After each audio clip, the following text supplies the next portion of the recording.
Praise the lord. దేవునికి మహిమ కలుగునుగాక.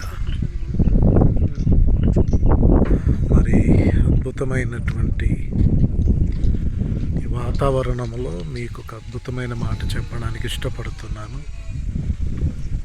ఉదయకాలం నుండి నా మనసులో మెదులుతున్న ఒక తలంపు ఎందుకో షేర్ చేయాలని, నాలో కలుగుతున్న ప్రేరేపణను బట్టి మాటలు చెబుతున్నాను. 1 యోహాను పత్రిక 4:1 మరి ప్రతి ఒక్క ఆత్మను నమ్మక, ఆయా ఆత్మలు దేవుని సంబంధమైనవో కావో పరీక్షించమని దేవుని ఆత్మ ద్వారా, దేవుని వాక్యం ద్వారా ప్రభు మనల్ని హెచ్చరిక చేస్తున్నాడు. ఈ రోజుల్లో చాలామంది మరి బయటికి ఆత్మీయంగా కనబడి ఆత్మీయత లేని వ్యక్తులు ఉంటారు, కఠినంగా కనబడి చాలా ఆత్మీయతను కలిగినటువంటి వ్యక్తులు కూడా ఉంటారు. పై కనబడుతున్నటువంటి విషయాలను బట్టి నా ఆత్మీయుడు లేదా ఇతను ఆత్మీయుడు కాదు అనేటువంటి జడ్జిమెంట్ చేస్తూ ఉంటాం సర్వసాధారణంగా.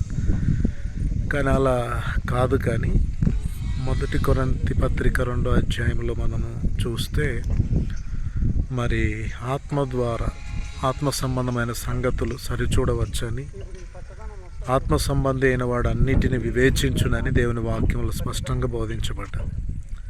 కనుక వెలుచూపుతో తీర్పు తీర్చక ప్రతిదీ వివేచించాలి, ప్రతి ఒక్కరిని కూడా వివేచించాలి. దినాల్లో మరి గొర్రె చర్మమును కప్పుకొని తోడేల స్వభావం కలిగిన వ్యక్తులు కూడా లేకపోలేదు.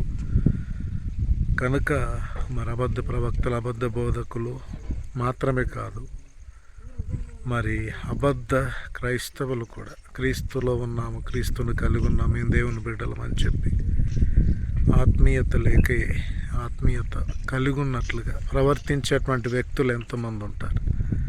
కనుక గుడ్డిగా ప్రతి వ్యక్తిని నమ్మకుండా, ఏ వ్యక్తి ఆత్మానుసారంగా నడుచుకుంటున్నాడో, ఏ వ్యక్తి శరీరానుసారంగా నడుచుకుంటున్నాడో అది బాగా పరీక్షించి మరి వారి క్రియల ఫలం ఎట్లా తెలుస్తుంది అంటే, క్రియల ఫలం ఒక పండును బట్టి, ఫలమును బట్టి చెట్టు ఏంటిదో తెలుసుకోవచ్చు.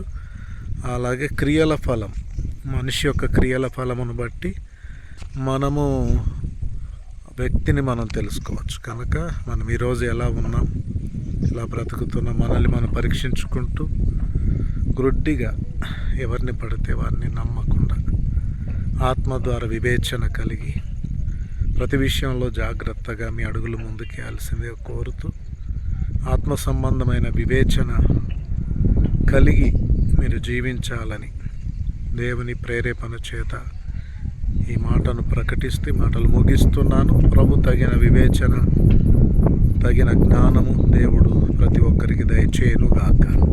ఆమేన్. May God bless you.